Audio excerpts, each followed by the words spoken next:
This wonder had been made possible by devoted service of a few, those headquarters workers whose decade and more of labor has enabled us in distant fields to garner the great harvest of the 120,000 fellow sufferers into safety of our fold and into the affectionate respect of the whole world.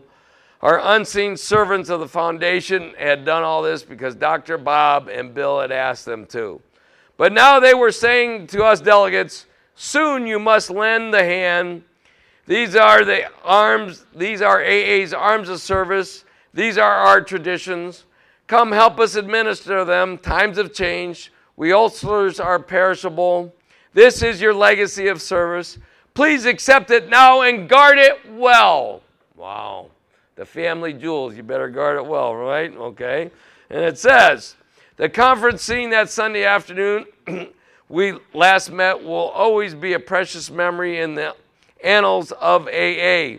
For in that historic assemblage, we hear those voices of Alcoholics Anonymous, these words, to serve AA is to live.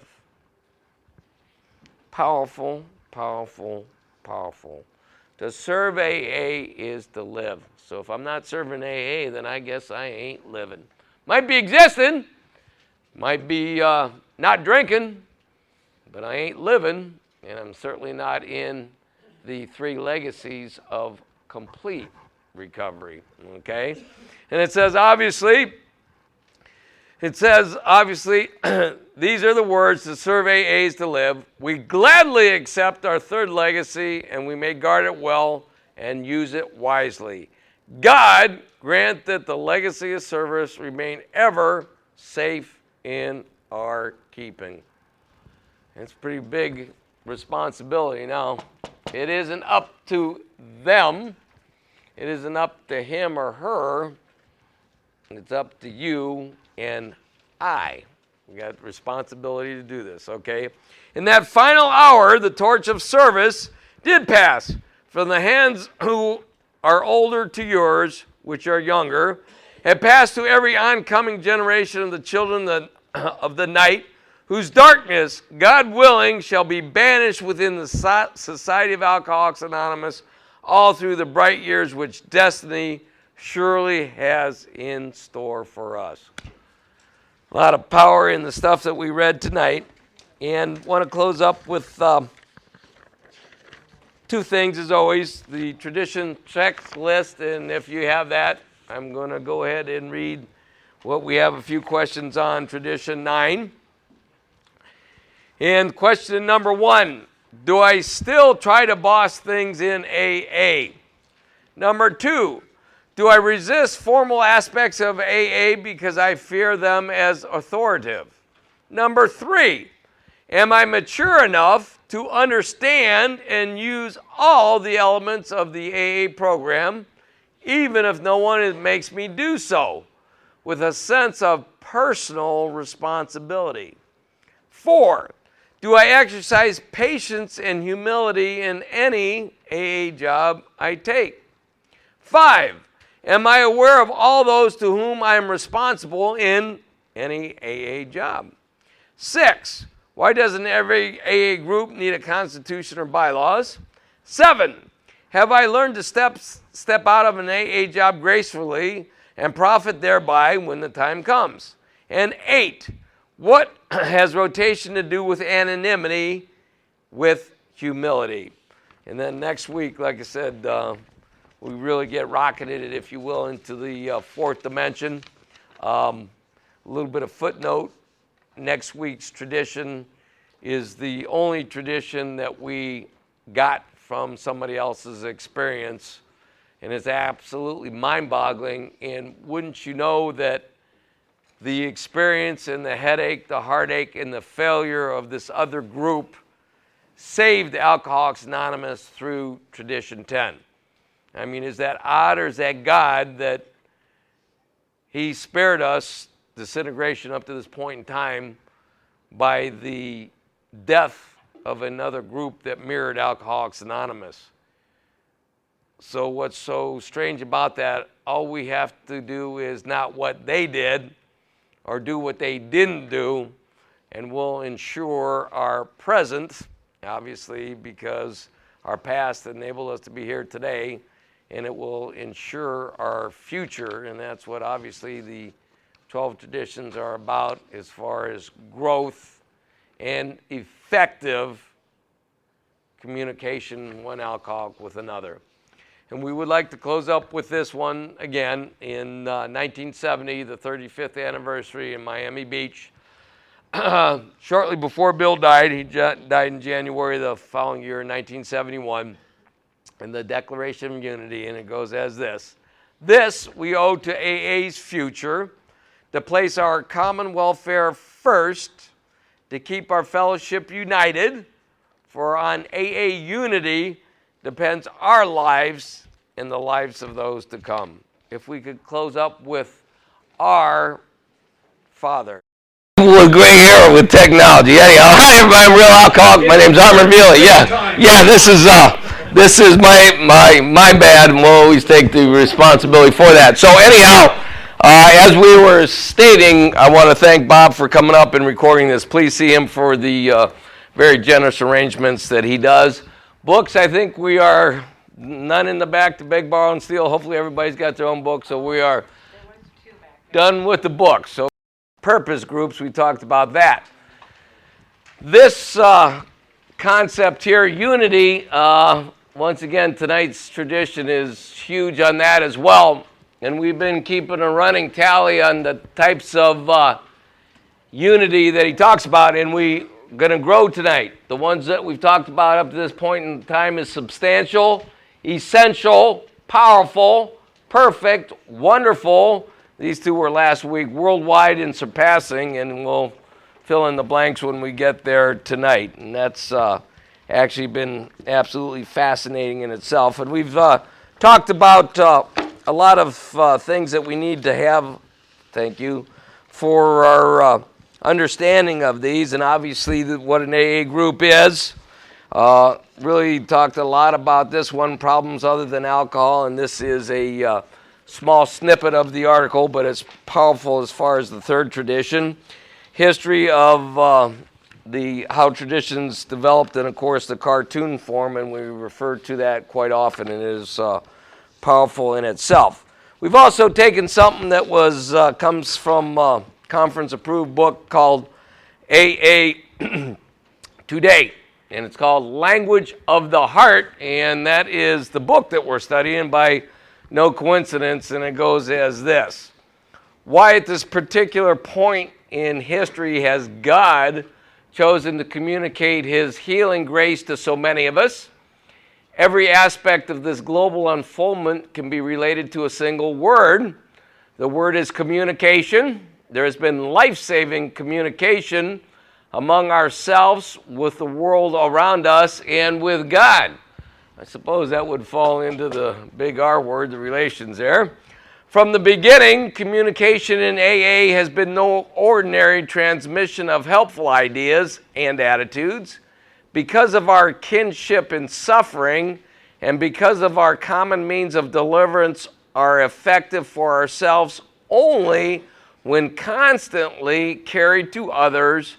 Our channels of contact have always been charged with the language of the heart. So we like to read a couple comments that Bill talks about the traditions to kind of keep us grounded or pull us back, if you will.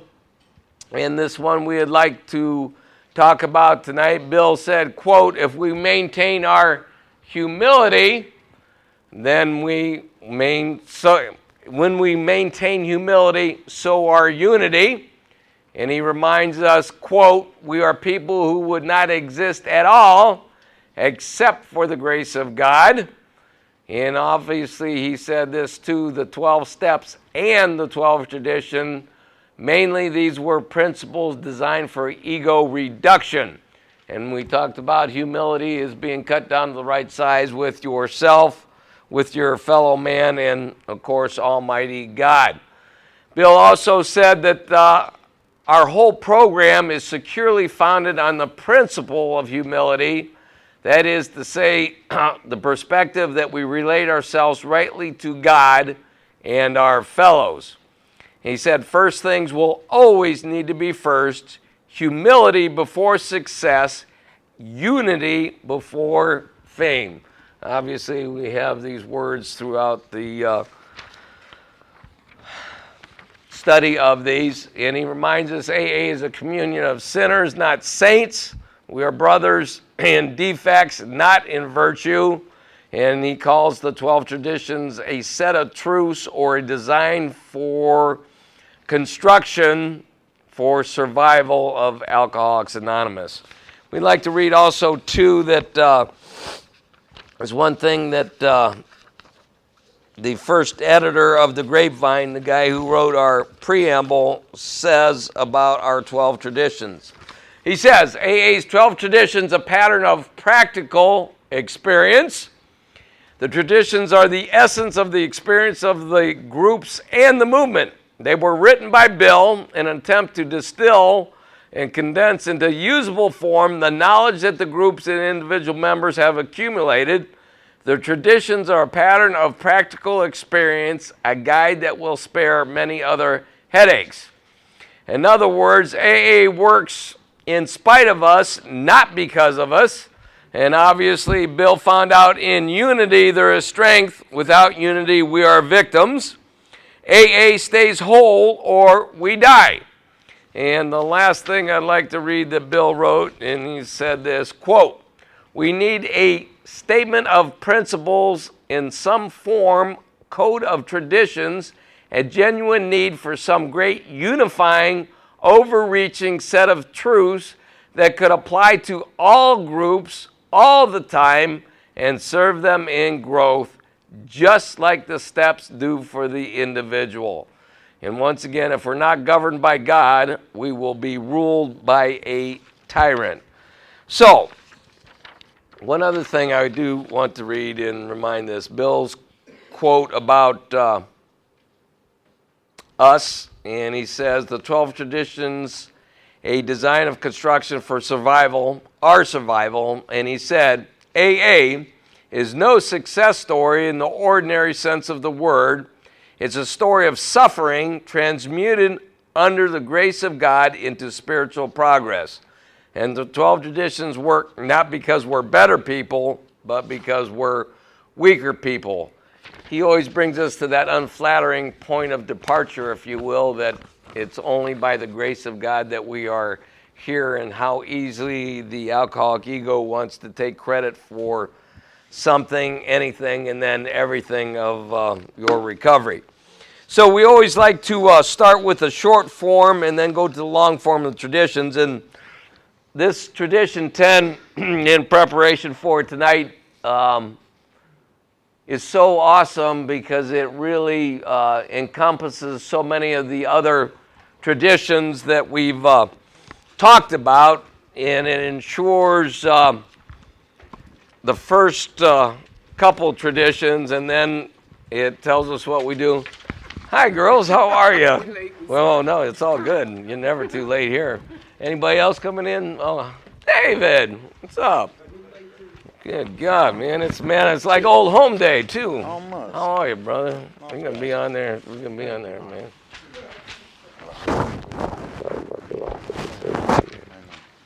Hi, Dougie. We're getting around and we're getting it all here, so yeah.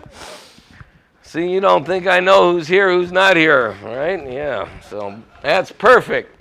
Yeah.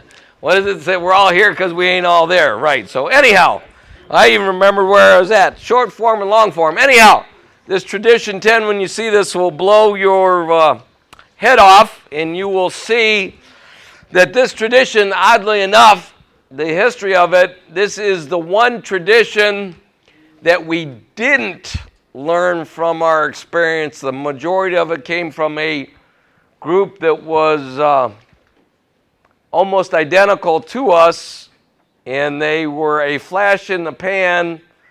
They went from a zero to hundreds of thousands of people and disbanded in 8 years, and everybody either died drunk or wasted away. And when you see this, we will find out all those other traditions that are leading up to 10, this one, how important they are, and if we aren't careful, we could fall into the same trap that they did. And I'm talking about they or this group called the Washingtonians.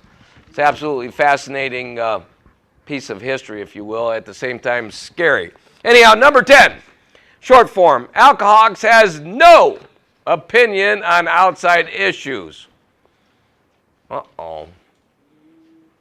So that means not some things, not most things, not a lot of things, all things. Other than alcoholism and Alcoholics Anonymous, nothing. No opinion. What does that do? That ensures, or how do we get that? By tradition 3, only alcoholics being members of Alcoholics Anonymous. Tradition 5, our singleness of purpose. Tradition 6, tradition 7, tradition 8, and tradition 9. That covers a whole lot. And then it goes on to say, hence the AA name ought never be drawn into public controversy, period. So much power in this tradition, it is just mind-boggling. Now, the long form. He starts out with the N-word, no. AA group, talked about that. Or member, now he's got you cornered, you renegades that don't have a group. And member, we've talked about that in tradition 3.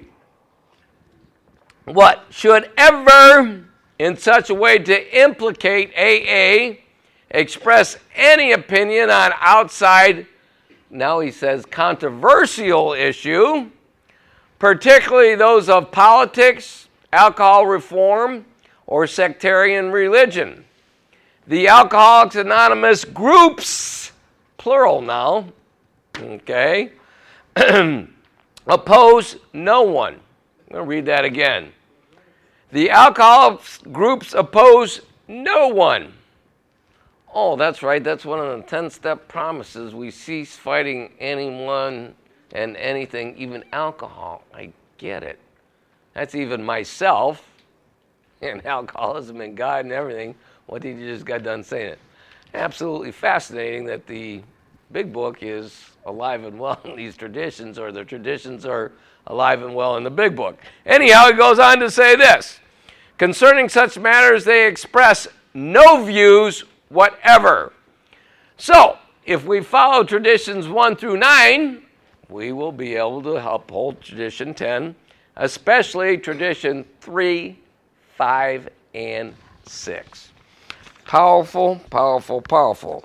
Now, Russ, we talked about this last week, and I like to read this as I well do.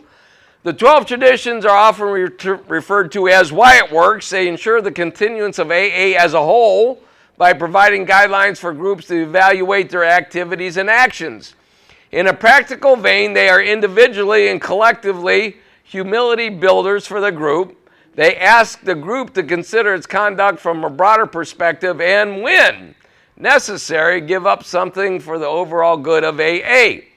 The traditions also contain spiritual principles.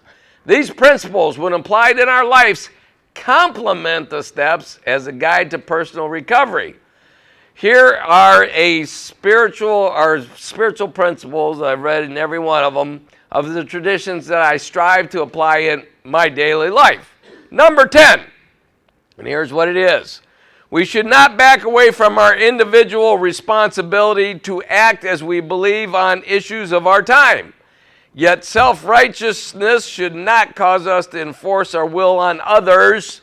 And certainly we're not talking about being a member of AA or representing AA or anything of the sort. So obviously outside issues. In other words, as an individual member of society, I can oppose and endorse anything and everything, but don't you dare use the name Alcoholics Anonymous or imply or have anything like that, because it is dangerous, dangerous, dangerous. So how did this tradition come about? If you get a chance, I did a great length of research and reading this. We had a trustee called Milton Maxwell that did a lot of research on the Washingtonians. I read this, and it shook me to my boots. It actually literally brought me to my knees. And it did the same thing to Bill, because this group was almost identical to Alcoholics Anonymous, minus a few things, add a few things. In 8 years, they were gone.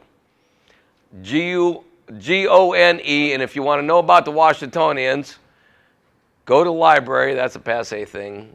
Google it, do your thing. Do yourself a favor and read the report that Maxwell wrote.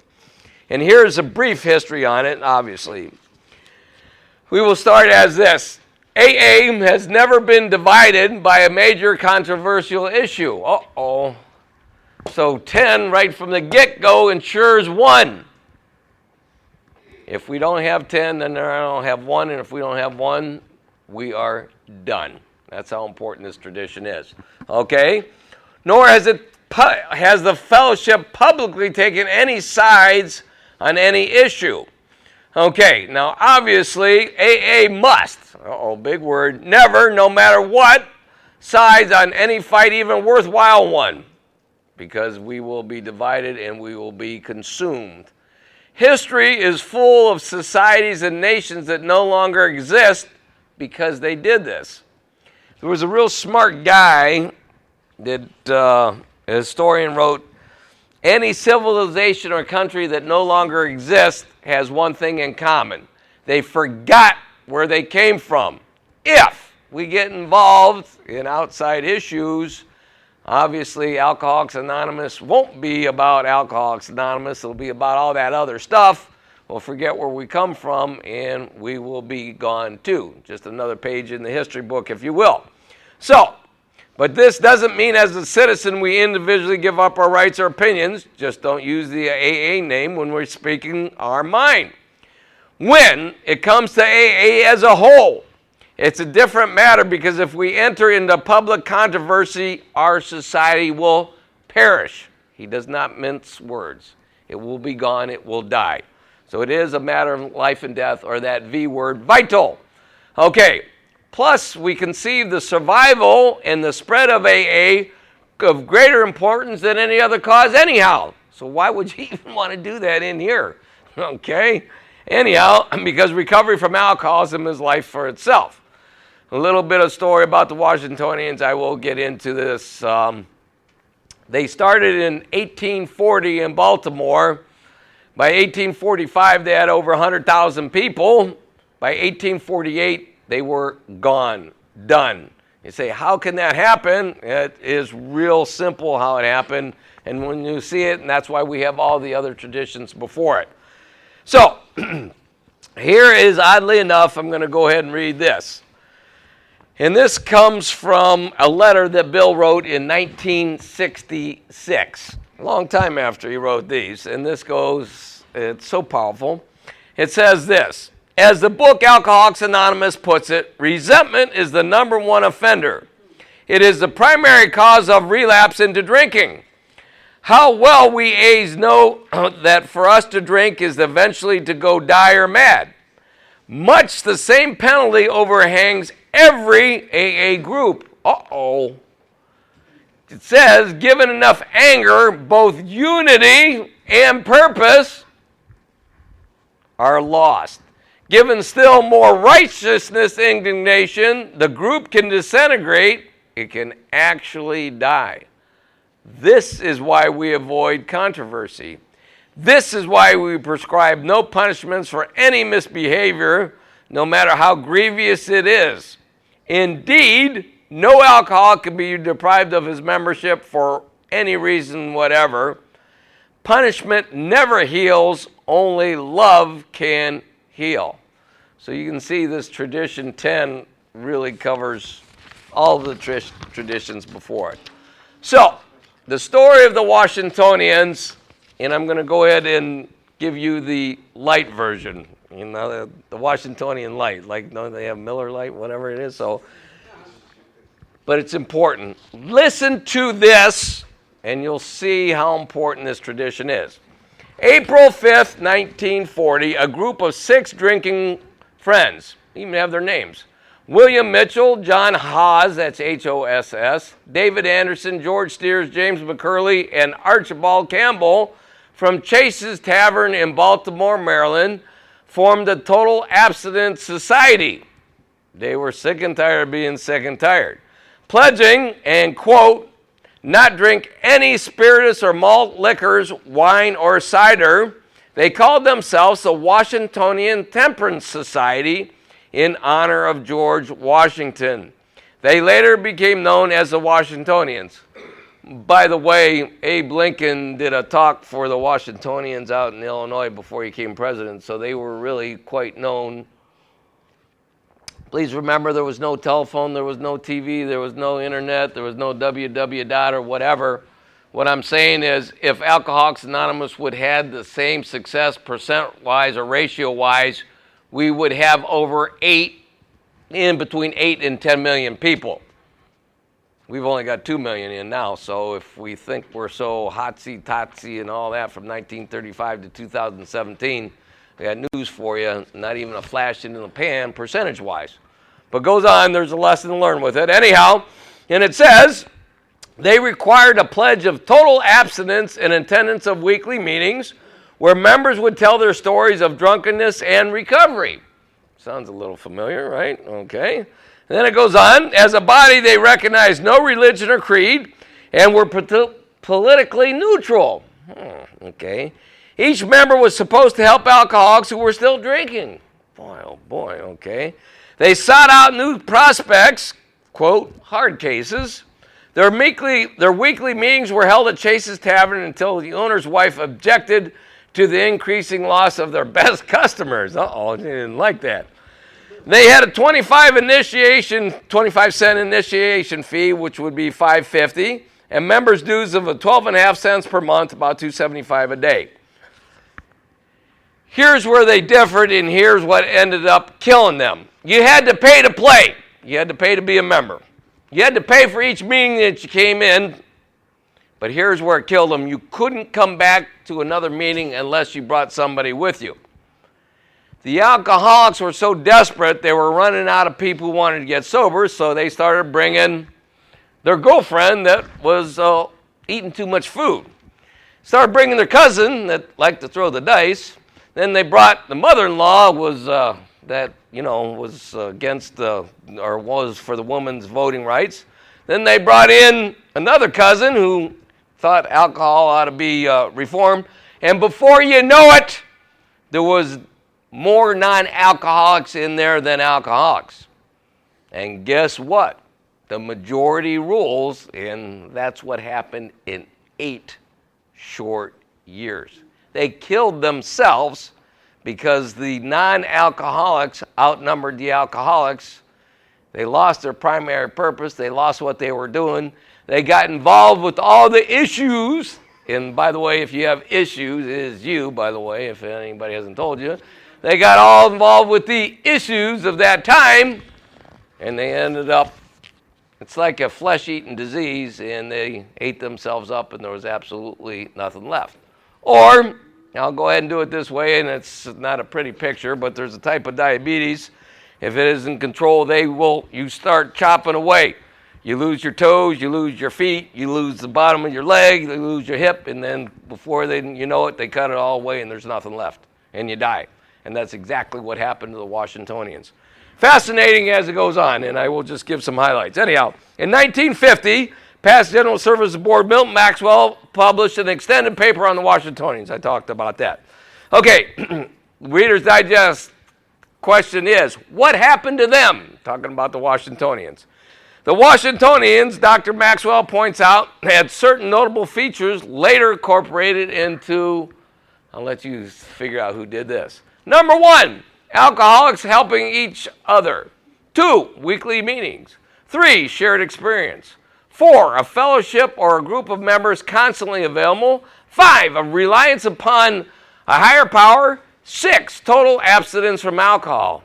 Unfortunately, the movement eventually was torn apart in the political and doctrinal warfare associated with the temperance and abolition movements.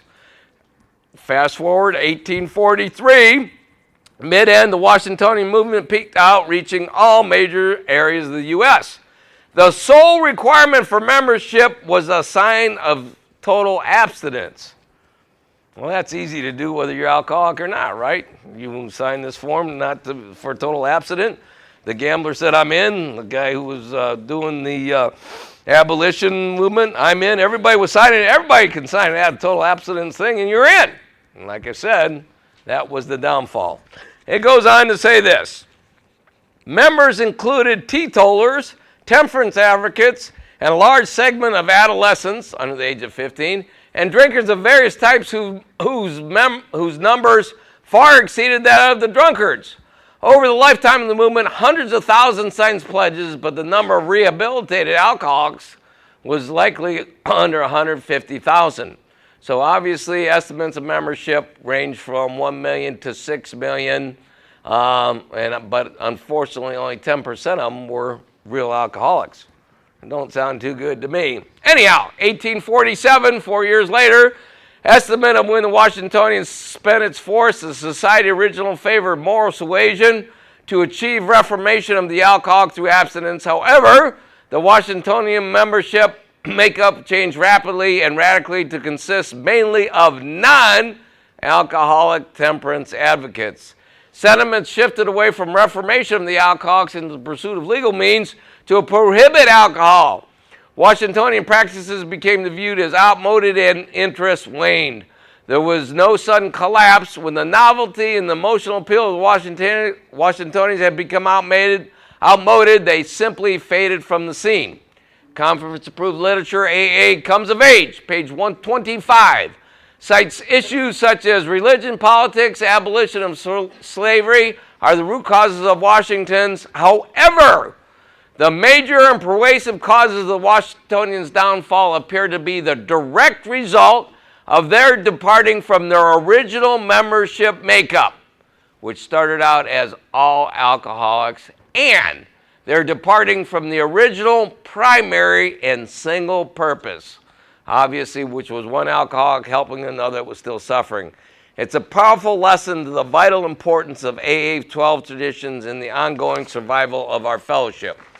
So, what does that mean to us right now? Good question. I'm glad you asked. Bill gave us a warning, actually a couple of them, and this was, Bill wrote this in 1945. Alcoholics Anonymous was only 10 years old when Bill Wilson, co-founder, wrote this, July of 45, Grapevine, and it says, obviously, the account of the Washingtonian movement, the account which carried the Washingtonian movement. It was hard for us to believe that 100 years ago, the newspapers of this country were carrying enthusiastic accounts that 100,000 alcoholics who were helping each other stay sober, that today the influence of this good work has so completely disappeared that few of us had ever heard of it. May we always be willing to learn from experience, Bill cautioned. All right, this comes from the AA archives in New York. Founded by 6 drunks in 1848, I told you about that, had grown the membership to hundreds of thousands in a short 12 years, then destroyed themselves as an organization dropped out of sight. By 1852, all that remained of the spectacular power as a movement of treatment was a home for the fallen in Boston. Everything else is gone. Smithereens, nothing left. Okay, in a tradition talk shortly before Bill died, Bill said that the Washingtonians had done things which, I'm going to use his exact words, quote, which were very natural to do, but which turned out to be utterly destructive. And it was a spectacle of the past brought before us our own traditions were involving that confirmed that we probably were very much on the right track in this matter of no public controversy, in this question of paying our own bills, in this question of not becoming involved with other enterprise, so on down the line. Above all, it confirmed the great protective guide of our anonymity tradition. Later on, in the book of Alcoholics Anonymous, Comes of Age, Bill wrote, quote, in many respects, the Washingtons were akin to AA. Had they stuck to their one goal, they might have found the full answer. Instead, the Washingtonians, as they died, when they abandoned certain timeless principles, permitted politicians and reformers, both alcoholic and non-alcoholic, to use their society for their own purposes. Within a very few years, They had completely lost their effectiveness in helping alcoholics, and the society collapsed. Bill also recalled the fate of the Washingtonians before 1,500 people, AAs, gathered at the annual banquet in New York City, November 7th of 1945. By the way, that's a big deal in New York City. That is like their intergroup anniversary. But you think it's hard to get $5 out of Alcoholics in Akron. I think the plates there are 150 or whatever. The place is packed. And yeah, some of them wear tuxedos, and it's a big deal. It's a big deal. But Bill was talking at this one in 1945, and it says, in short, the Washingtonians went out to settle the world's affairs before they had learned to manage themselves. They had no capacity for minding their own business. The negatives within them overthrew the positives. Powerful, powerful, powerful. So you can see, obviously, where we got this from, and once we read what we have tonight, I think it will make clear how we see that this tradition is so vital to our present and to our future, and obviously a big part of the past. See what it says on page 89 and 90. September of 1948.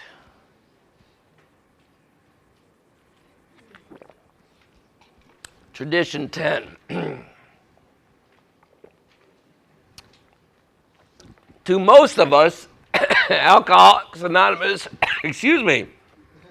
has become as solid as the Rock of Gibraltar.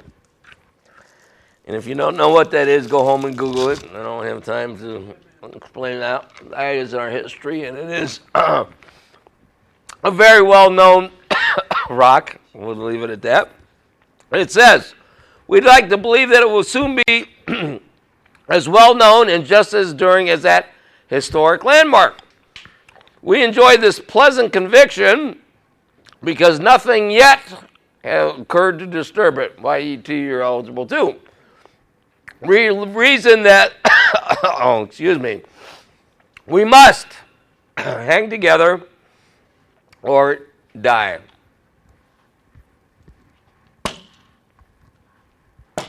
Damn him, we're on tradition 10. What's he talking about? One. Because without one, forget it. We're done with the rest of them. And the rest of them ensure tradition 1. And something I haven't said before, I'm going to say it tonight. The sum is greater than the parts. I'm going to say that again. The sum is greater than the parts. I don't care. And yeah. The needs of a few don't, or the wants of a few don't outweigh the needs of many. The sum is greater than its parts. So he goes on to say, hence, we take for granted our continued unity. There it is. I'm running out of space here, y'all. Two more weeks. Uh-oh. What did I miss it? Next page, man. Somebody's a speed reader. Maybe I didn't. That's beautiful. Thank you. Okay. Now, have we taken for granted our continuing unity as a movement? I would say we have. So in other words, tradition 10 ensures tradition 1. But should we?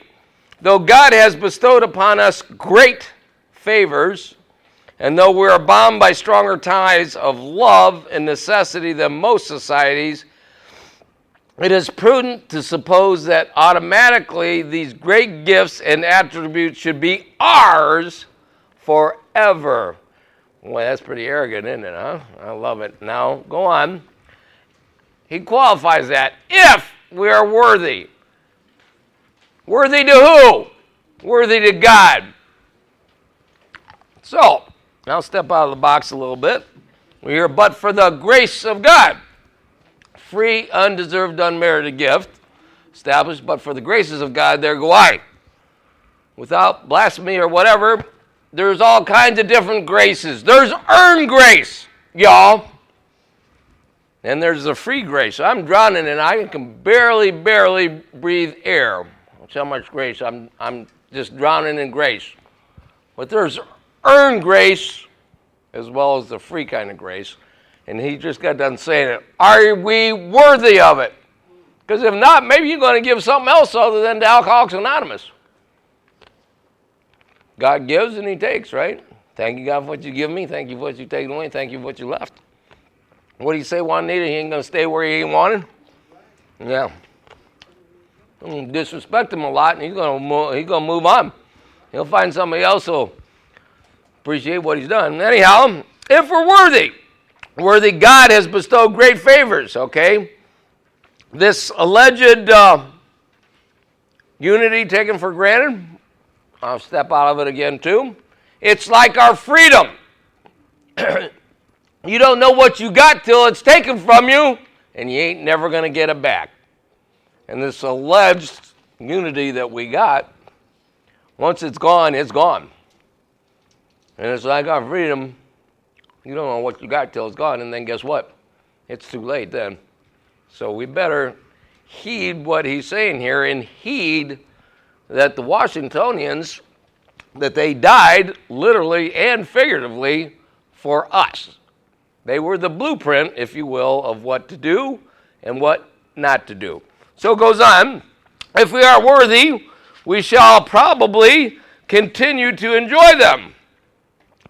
So the real question is, how shall we always be worthy of our present blessings? Not sometimes, not most, not a lot, not quite a few, always. Powerful, powerful. Seen from this point of view, our traditions are those attitudes and practices by which we may deserve as a movement for life, a long life, and a useful one. Oh, so now we see what the traditions are. Attitudes and practices for what? A long and useful life. Long and useful life. To this end, none could be more vital, life and death, than our 10th tradition, because it deals with the subject of controversy, serious controversy. Oh, I get it. Okay. Now it goes on to say, on the other side of the world, millions have died recently in a religious dissension. That's World War II with the Holocaust, y'all. Just got done. In fact, I'm just getting ready to march into North Korea. Over millions have died in political controversy. The end is not yet. Nearly everybody in the world has turned reformer. Each group, society, and nation is saying to the other, you must do as we say or else. My God, I think we just read about that today in today's news, wouldn't we? Yeah. Okay. Political controversy and reform by compulsion have reached an all-time high. And eternal seemingly are flames of religious dissension. Being like other men and women, how can we expect to remain forever immune from these perils? Probably we shall not. At length, this next statement is not just for the groups, it's not for Alcoholics Anonymous, it's for the individual in your recovery. And I piss them off when I say it. Don't run from it, run to it. Whatever your challenge is. Sickness, death, bad relationships, don't run from it, run to it. Embrace it. Listen to what he says here. And that's he stole my thunder, but when I saw this, I said, oh my God, he's right on. Listen to this, y'all. Come on. And it says, probably we shall not. At length we must, not should, could, ought to, meet them all. Not some of them, not most of them, a lot of them. And that's in AA and an individual, okay? Whatever your demons are. We cannot flee from them, nor ought we try. If these challenges do come, we shall, I'm sure, go out and meet them gladly and unafraid. Wow. Why? Lack of power was our dilemma. There's one who has all power. So working with a new guy, he says, well, how much power do I have? What? What did I just get done reading out of the book? God has all power. That means you ain't got none. Zero. Not some, not most, not a lot, not quite a few. There is one who has all power. May you find him now. That means there ain't none left for you. Okay? No soup today. Yeah, no soup. Okay? And that's what he just said. So that's why we run to it instead of run from it. Because we got all the powers. See how this is? Like I said, this tradition is for the individual in our recovery too. Okay, now listen, it says, that will be the acid test of our worth. Uh-oh.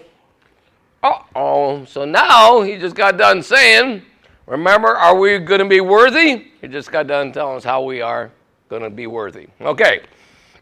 Our best defense, question mark. This surely lies in the formation of tradition respecting serious, now we've got a different kind of controversy, so powerful that neither the weakness of persons nor the strain and strife of troubled times can harm Alcoholics Anonymous.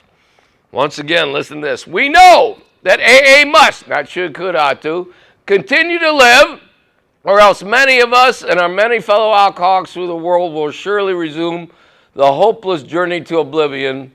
That must never be. Powerful, powerful, powerful. So he's saying with Tradition 10, to either follow it or be done. As though by some deep and compelling instinct, we have thus far avoided serious controversies. Save minor and healthy growing pains, we are at peace among ourselves. Are we? And it says we were back in 1948. Are we in 2017? And because we have thus far adhered to our sole aim, Tradition 5, Tradition 6, the whole world regards us favorably. So if we get into something other than what we're supposed to, then the world will not. Got it. Okay. May God grant us the wisdom and fortitude to sustain an unbreakable, thank you, speed readers. I do need another board. Hot damn, I love it, man. Boy, I think that might be one of my favorite, but unbreakable.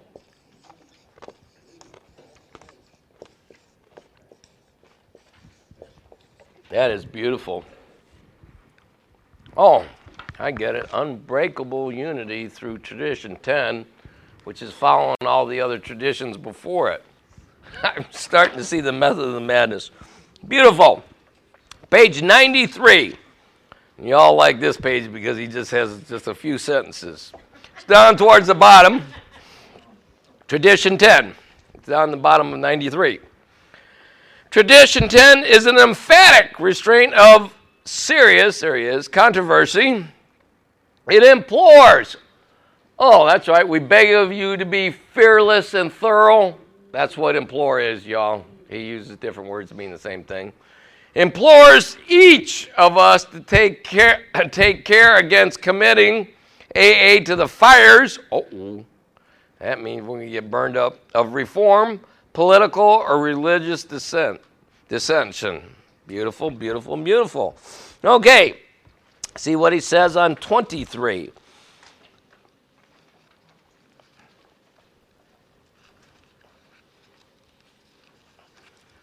And this is just Tradition 10 in the long form, but it's worth reading again because it's in the book. 10, page 23 down at the bottom. No AA group or member should ever, squiggly writing italicized, very important, in such a way implicate AA, express any opinion or outside controversial issues, particularly those of politics, alcohol reform, or sectarian religion. The Alcoholics Anonymous groups oppose no one concerning such matters. They can express no view whatever. That's a lot of power. There is no gray area in what he just wrote as far as no, ever. I mean, there's just no way of wiggling through that.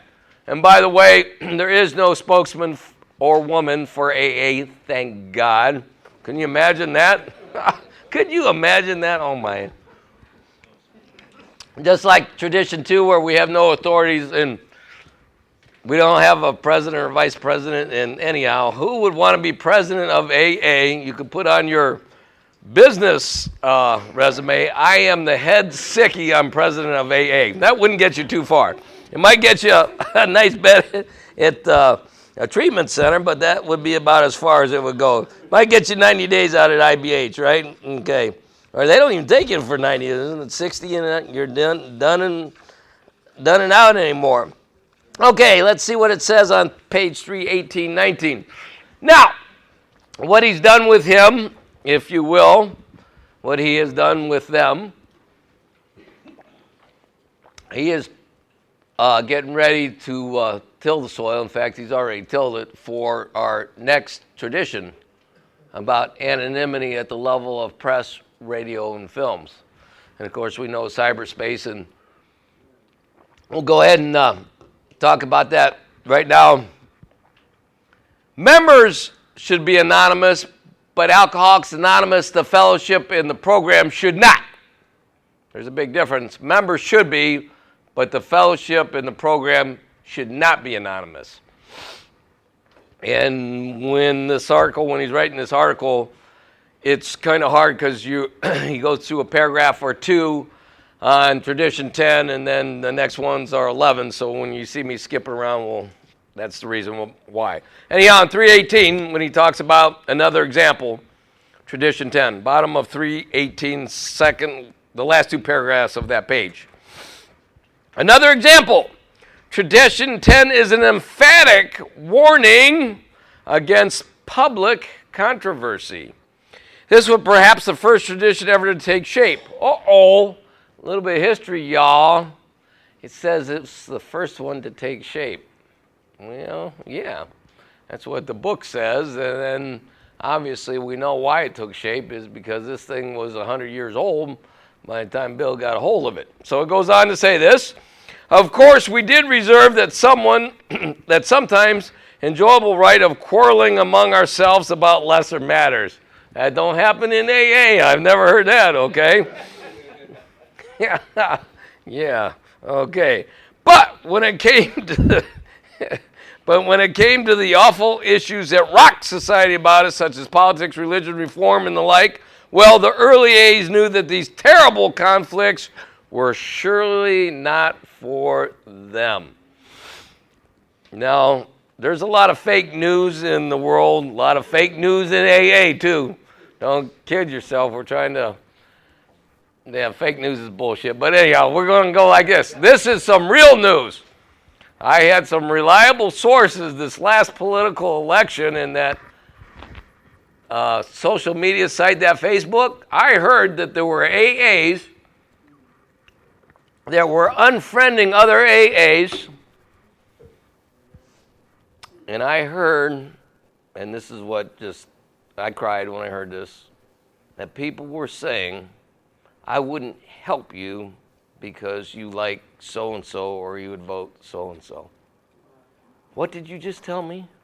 And it's real. And it's as real can be. That's what's happened to Alcoholics Anonymous.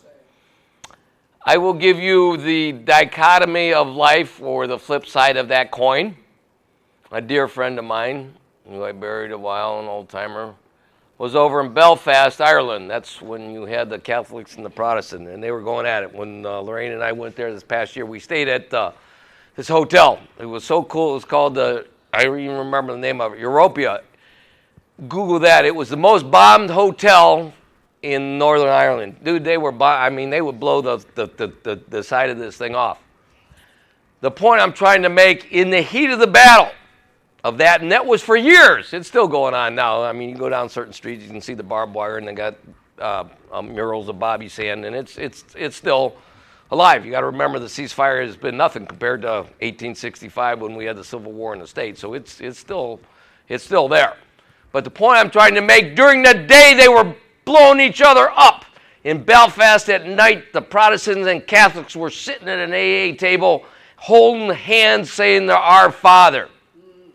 Now, if it would do that back then, and now we're in 2017 or 16, this past election, and we're saying that I'm going to cut you off, and I ain't going to help you because you are red and I'm blue, or I'm blue and you're red, whatever the hell that is, that kind of stuff. Is that right? That is right. That is right. Now, that is so right in reporting, but that is so wrong, and that kind of crap. It will kill Alcoholics Anonymous. Don't kid yourself. That is, unfortunately, a reality. Thank you for listening to that. Off the soapbox, please take it away. But it's a beautiful story, especially the part about it in Belfast. The level of desperation of one alcoholic helping another, and they didn't give a damn if you were Protestant, Catholic. They don't care if you were orange. By the way, that's the Protestant over there, orange, and that's how they used to tell who was who and so on and so forth. But, yeah, so big gap. So anyhow, it goes on to say this. Later on, a new aspect of the same peril came into view. Uh-oh. So now we have the same old thing, but it's dressed up in different colors, okay? All sorts of people and organizations begged us to take stands, deliver opinion, and fight evils, all up and down the line. Wow. Again, we instantly saw that if we ever embarked on such a course, it would certainly be our finish. Wow. Powerful, powerful, powerful. Okay. Drunks by the thousands would be kept away from AA through sheer prejudice.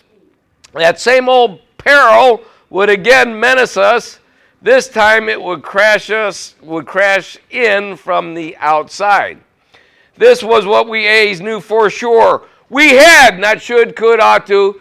Come on, y'all, and this isn't just here in the fellowship. This is in the individual. Relations, okay? Relations who? We had to be at peace internally. I can't transmit something I ain't got. So if I'm all balled up and resentment and anger and, fear and all that stuff, if I'm not at peace at home, I can't be at peace in my group. And obviously I can't be at peace with my fellow man. I can't be in peace with the world. I can't be in peace with myself. It'll be turmoil internally. And once again, the traditions are not just for the group and the society. It's for recovery for the individual. We had to be at peace internally and with the world about us. Okay. No doubt mankind was wrung many a freedom out of violent controversy and a bitter war. See how he's taken it to a different type of controversy. Yet we A's have had, not should, not could, not ought to, we have had to learn the kinds of freedom that we must possess cannot be possibly attained by violence. You know what? There's all kinds of violence, and it doesn't have to be physical, mental, emotional, spiritual. A lot of bullying going on around the world today.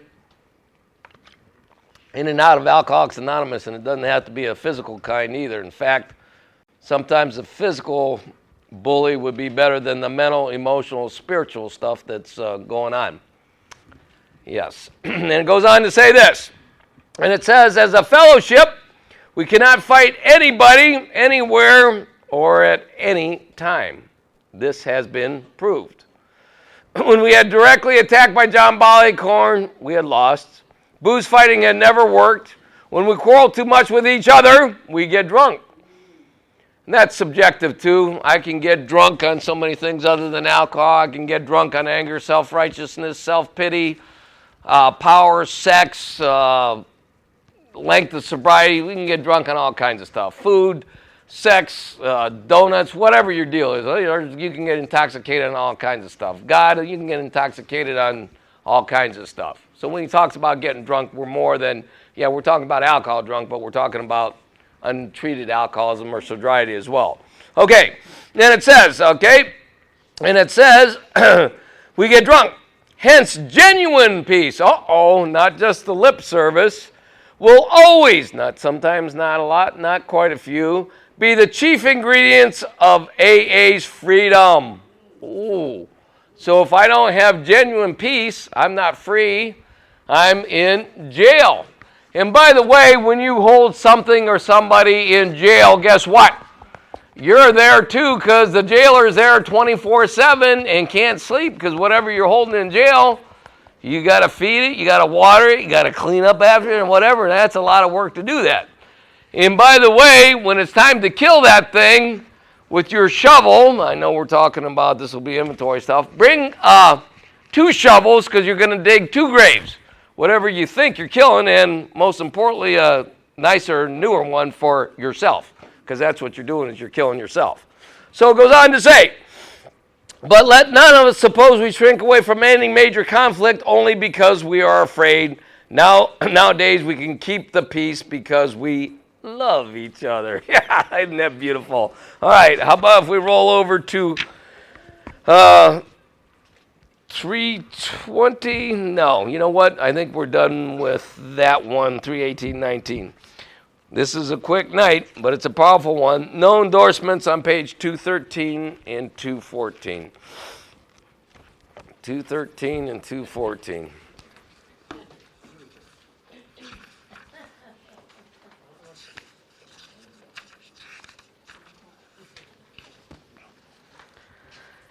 This is the one where it kind of jumps around where it's intertwined, and we'll be back next week on these pages when he talks about the 11th tradition. Down at the bottom, this is what he's talking about as far as outside issues. Alcoholic education, a department of a great university. And then he goes on to talk about that. If we did that, then certainly we would be violating in 10. And then by doing so, we would be at the level of press, radio, and film, saying we're in AA and we are supporting this great university and this alcohol education. That would wipe out, obviously, both those traditions. Go down to about the third paragraph where it says, presently AA. 213, presently an AA member began to publish a crusading magazine devoted to the cause of prohibition. He thought Alcoholics Anonymous ought to help make the world bone dry. No, can't do that because Alcoholics Anonymous has no opinion on outside issues. Let it be legal, let it be illegal. I don't care what you do, snort it, shoot it, whatever. That's your business. Alcoholics Anonymous has no opinion on what you do with drinking or not and education. So go down to the next paragraph. It says this was followed by a proposal from a liquor trade association that a member take a job of, education.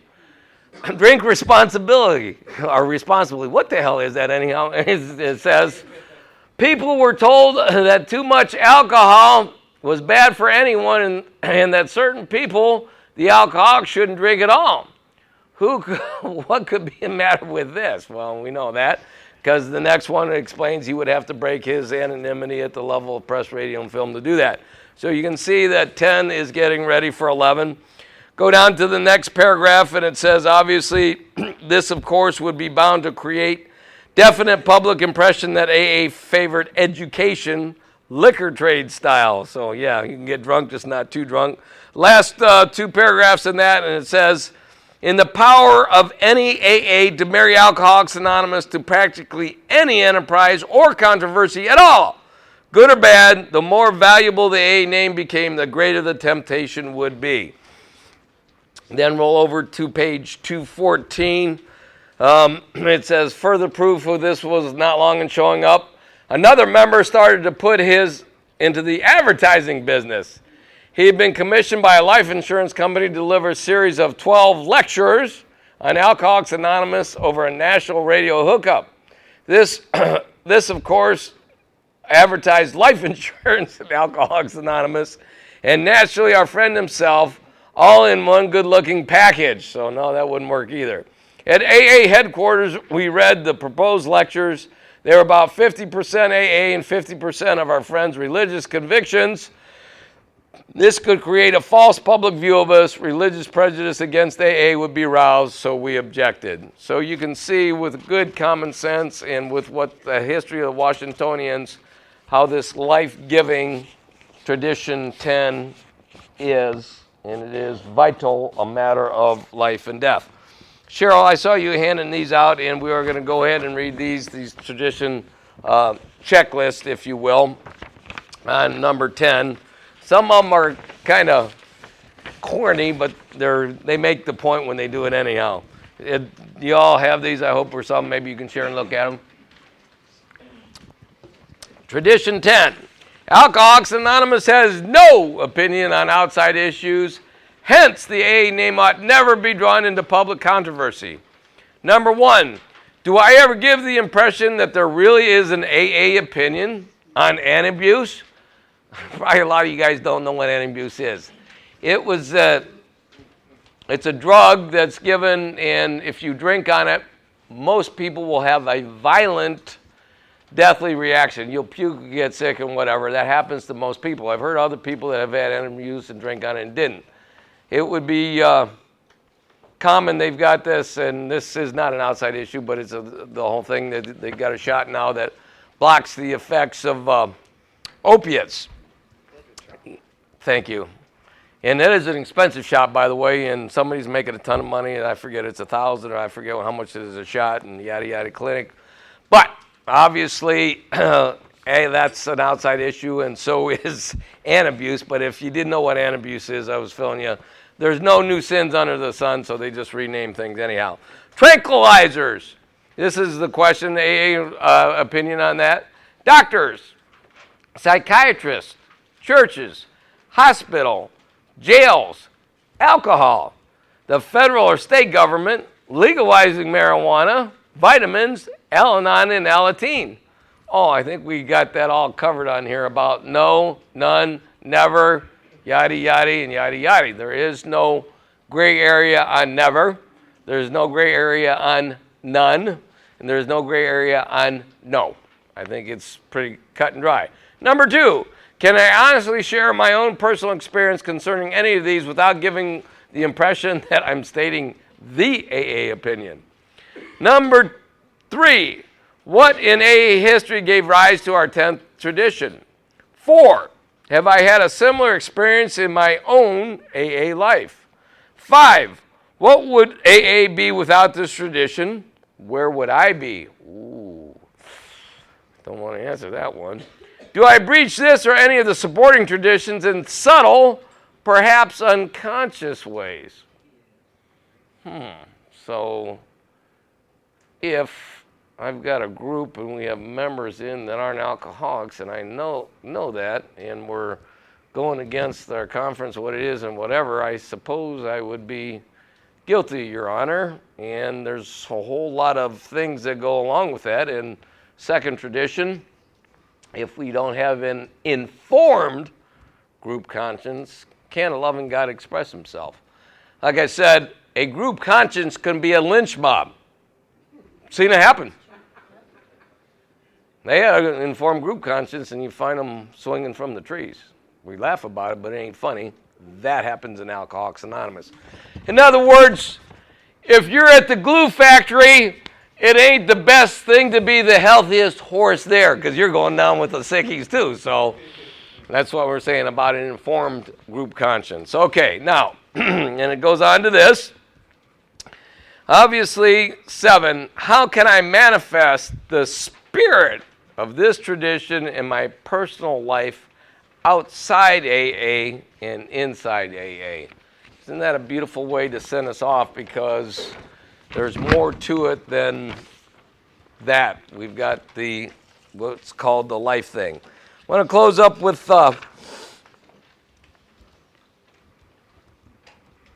closing words of our founder, our co-founders, and Dr. Bob's last words. We talked about that on Sunday. 12 steps can be summed up in 2 words, love and service. We know what love is, and we know what service is. Bill's last words were obviously pass it on and do it through the 12 steps and the 12 traditions. And he said, I salute you and thank you for your lives. And in Toronto, that's in Canada, in 1965 and 2005, it was the theme, if you will, of the International Convention, and it goes as this. I am responsible when anyone, anywhere, reaches out for help.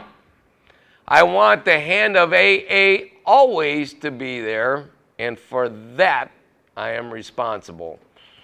In one of our last gifts that Bill gave us to us, the 1970 International Convention in Miami Beach, Florida, Alcoholics Anonymous 35th birthday. This was the theme or the mantra that we got out of it. It's called the Declaration of Unity.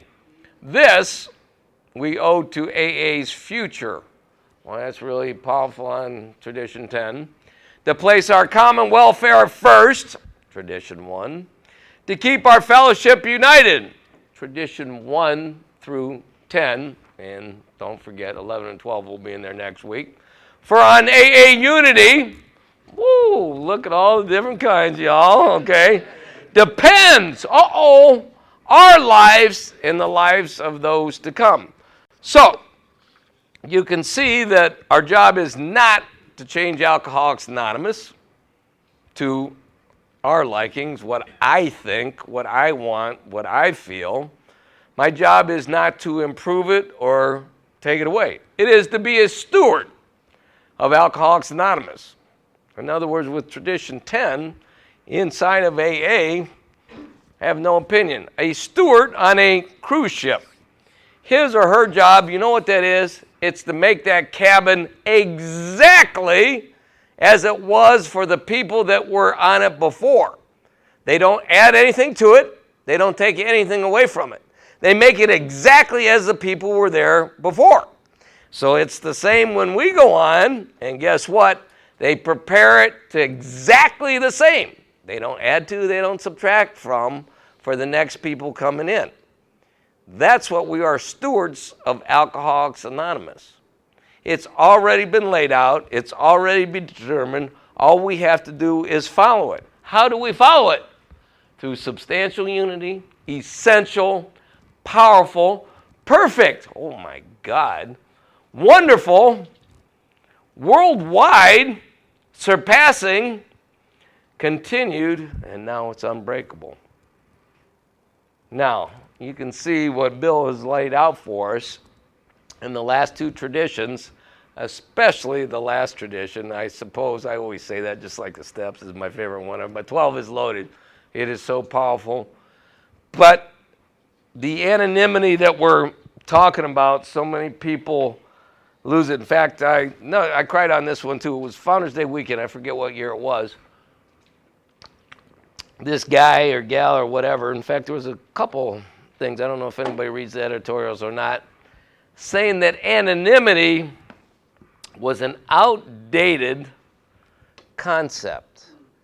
Oh, really? Anonymity is an outdated concept. There's two kinds of anonymity. We'll talk about it, and we're setting it, and we're going to be going in a minute. Next week, anonymity at the level of press, radio, film, and cyberspace. Obviously, we don't, not first and last names, pictures, identifiable photos, yada, yada, and all that.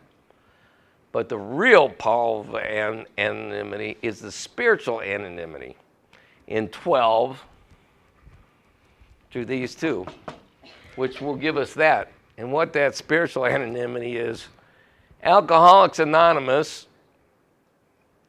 your recovery is not yours. It's God's gift, it's God's grace. And how dare you say that's an outdated concept? Because the moment I start thinking my recovery, my sobriety date, you ain't got jack. It's a gift. It's God's sobriety date that He's given you that allowed you to borrow. Just like your birth date ain't your birth date. That's when you're born on dating, when God gave it to you. And guess what? When you die, that's God's date too. How dare I think I have anything to do with this thing called recovery? It's having had a spiritual awakening as the result of these steps. It didn't say as a spiritual awakening as me doing what I do and and by the way, recovery is based on the steps we take, not the meetings that we make. And for clarification to get to the humility and the anonymity that we're talking about, it doesn't say these are the steps that I worked. It doesn't say that. These are the steps that we took. There's a big difference. You don't work the steps, they work you. You take the steps, and the work is getting to them. So the point I'm trying to make, and Bill will make it clear by the time we're done with 11 and 12, and the best is yet to come in. We're off next week and 2 weeks after that. Please do yourself a favor, because by the time we get to number 12, It's like if you go to a symphony or even, a rock thing, how they have the crescendo, or the fireworks, the grand finale, the payoff. Just like the 12th step is the payoff of the steps, the 12th tradition is the payoff of the 12 traditions. But ironically, like the steps and the traditions, when you're done, there is no break on there, as shitty as that circle is. There is no end and no beginning. Yes, 12 actually will ensure 1, and 1 ensures 12, but you've got everything in there encompassed, and it's the whole world. One last thought, and we are done for tonight. I have found out, obviously, and it happened again this past weekend, that there are so many full circles in recovery. And God, like I said, and these full circles are of many different shapes, sizes, and disguises. And when you observe or participate or the other biggie word, experience those full circles, you will really know who is running this show and who is not. And thank God for God. Thank God for AA. AA, thank you for God. How about if we close with the Lord's Prayer?